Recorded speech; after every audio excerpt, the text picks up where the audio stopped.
অবশেষে গ্রেফতার মেহুল চোকসি।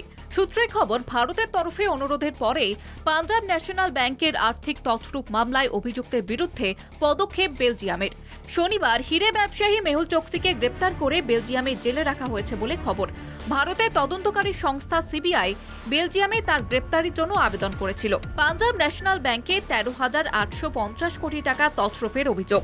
2018 সালে চোকসি দেশ ছেড়ে পালিয়ে যায়, ফলে তদন্তকারী সংস্থাগুলি তার বিরুদ্ধে পদক্ষেপ করতে পারেনি। মুম্বাইয়ের আদালতে চোকসির বিরুদ্ধে দুটি গ্রেফতারি পরোয়ানা জারি হয়েছিল। 2018 সালের 23 মে প্রথম গ্রেফতারি পরোয়ানা জারি। 2021 সালে 15 জুন চোকসির বিরুদ্ধে ফের গ্রেফতারি পরোয়ানা। তবে খুব তাড়াতাড়ি জামিনের আর্জি জানিয়ে আদালতের দ্বারস্থ হবেন মেহুল, এমনটাই অনুমান করা যাচ্ছে।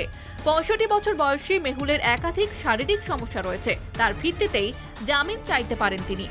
দীর্ঘদিন ক্যারিবিয়ান দ্বীপরাষ্ট্র অ্যান্টিগা এবং বারবুডায় ছিলেন চোকসি, সেখানকার নাগরিকত্বও রয়েছে তার।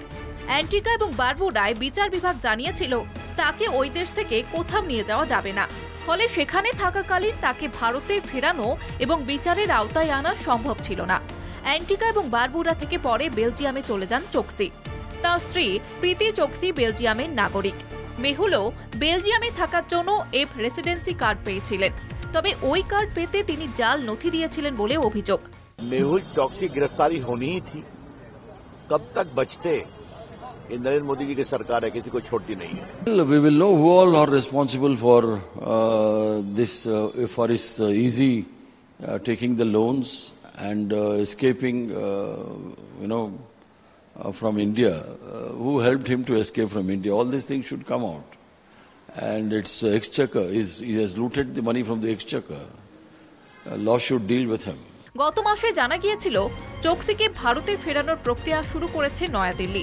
বেলজিয়াম সরকারের সঙ্গে সে বিষয়ে আলোচনা শুরু হয়েছে।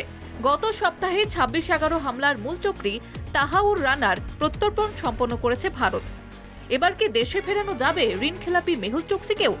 কলকাতা টিভি।